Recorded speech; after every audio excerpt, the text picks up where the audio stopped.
வணக்கம். அன்பார்ந்த குரு ஜோதிடம் நேயர்களுக்கு உங்கள் ஜோதிடர் ஜேஎம்எஸ் சந்திரமௌலியின் பதிவு.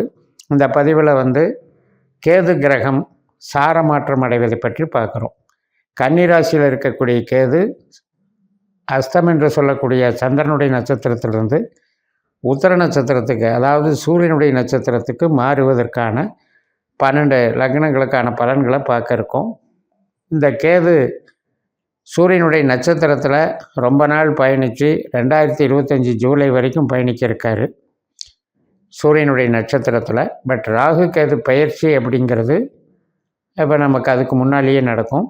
நாம் இந்த பதிவில் ஒரு மாதத்துக்கான பலனை ஜனவரி 1 வரைக்கும் உத்தர 4ஆம் பாகத்தில் இருக்கிறத மட்டும் நம்ம பார்க்கப்போம். விருச்சிக லக்ன அன்பர்களுக்கு கேதுவனுடைய சாரமாற்றம் இந்த பதிவில் பார்க்க இருக்கோம்.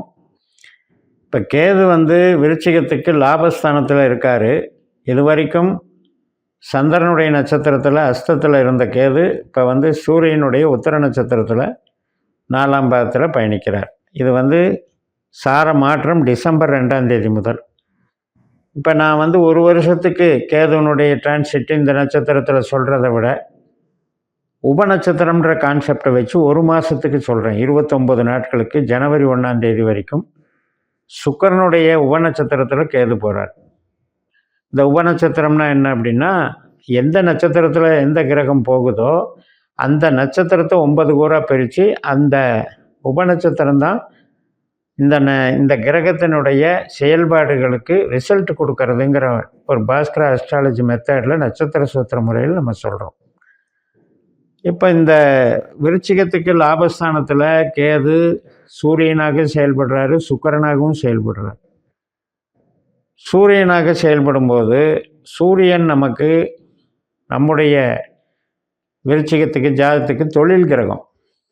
இப்போ நம்ம உண்மையிலேயே நம்ம ஜனன ஜாதகத்திலையும் அவருக்கு தொழில் சப்போர்ட் பண்ணுற ஒரு ஆதிக்கம் கிடைச்சிருந்தது அப்படின்னா, விரும்பிய இடத்துல நம்ம தொழில் பண்ணுறது, விரும்பிய ஒரு தொழிலை மேற்கொள்வது அல்லது விரும்பிய இடத்துல வேலை கிடைக்கிறது, இந்த மாற்றங்கள் நிகழும். அதில் ஒன்றும் பிரச்சனை இல்லை.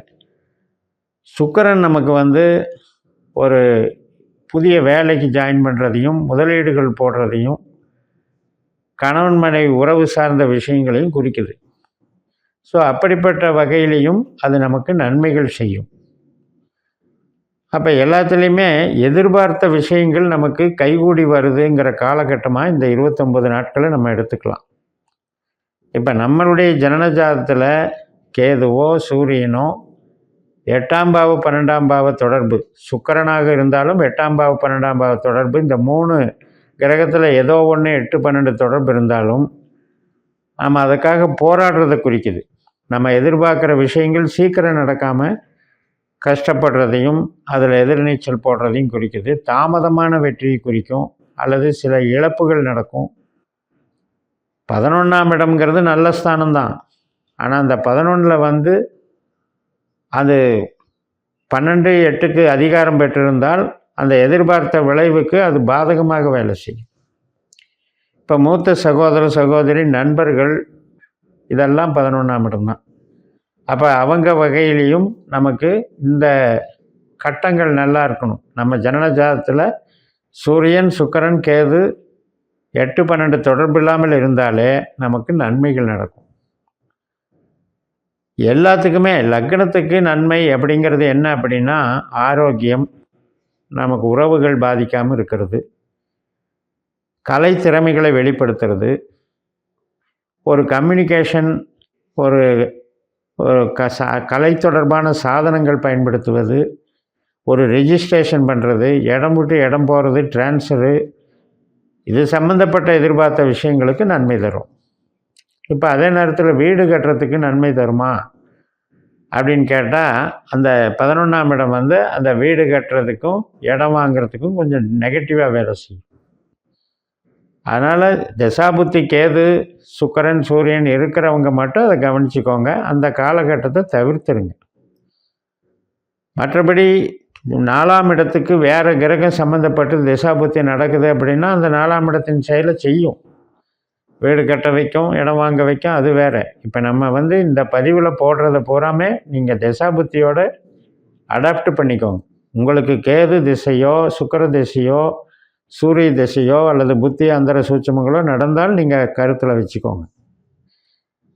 விருச்சிகத்துக்கு பொதுவாக என்னென்னா எதிர்நீச்சல் போடுற வாழ்க்கை, லைஃப் லாங் வந்து நம்ம ஸ்ட்ரகிள் பண்ணிகிட்டே இருக்கோம். ஆனால் படிப்படியான முன்னேற்றம் தான். பெருசாக எல்லாருக்கும் மாதிரி இயற்கை சூழல் எடுத்த உடனே டெவலப் பண்ணி கொடுத்துட்றது கிடையாது.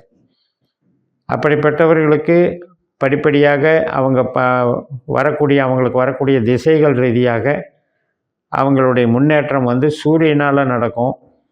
2ஆம் இடத்துல இருக்கிற நட்சத்திரங்களை பாருங்கள். கேது தான் பணம் கொடுக்குற கிரகம்.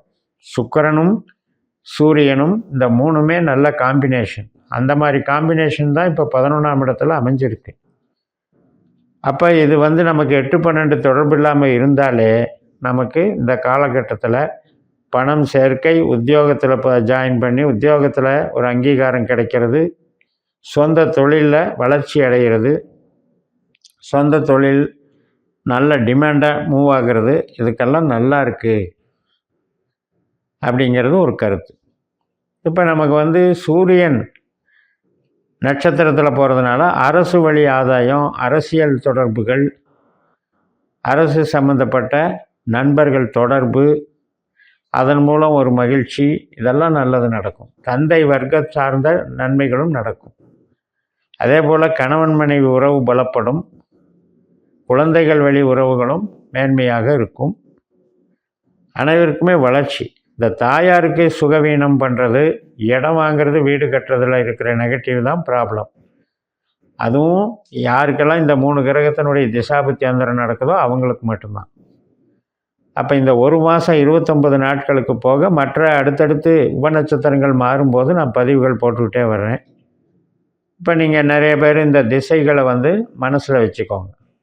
ஒரு கிரகம் அதுக்கு ஒரு திசை நடக்கும். அந்த கிரகம் நிற்கிற நட்சத்திரம் அதுவும் நமக்கு திசையாக நடக்கும். அந்த கிரகம் நிற்கிற உபநட்சத்திரம் அது கூட ஒரு திசையாக இருக்கும். அப்போ இந்த 3 ஆப்ஷனான திசைகள் நமக்கு நடந்தாலே இந்த கோச்சாரம் நமக்கு வேலை செய்யுதுன்னு அர்த்தம். திசையோ புத்தியோ அந்தரமோ சூட்சமோ நடந்தாலே வேலை செய்யுதுன்னு அர்த்தம். ஆனால் நமக்கு கேள்வி எல்லாம் எல்லாருக்கும் ஒரே கேள்வி இருக்காது. ஒருத்தர் ஆரோக்கியம் நல்லா இருக்கணும்னு எதிர்பார்ப்போம், ஒருத்தருக்கு வந்து தொழில் மாற்றம் பண்ணணும்னு எதிர்பார்ப்போம், ஒருத்தர் திருமண உறவுக்கு சார்ந்த கேள்விகள் எதிர்பார்ப்பாங்க. அப்போ அந்தந்த பாவத்துக்கு தகுந்த மாதிரி தான் நம்ம அதை டிசைன் பண்ணிக்கணும். அதுக்கு தான் நம்ம பாஸ்கர் அஸ்ட்ராலஜி சிஸ்டத்தில் உபநட்சத்திர கோட்பாடுகளை அறிஞ்சு உங்கள் ஜாதகத்தை கணிச்சிக்கிட்டு அதை வச்சு திசா புத்தி பாருங்கள். இப்போ எங்கிட்ட கன்சல்டிங் எடுத்த அன்பர்களெல்லாம் பிடிஎஃப்பில் வச்சுருப்பீங்க.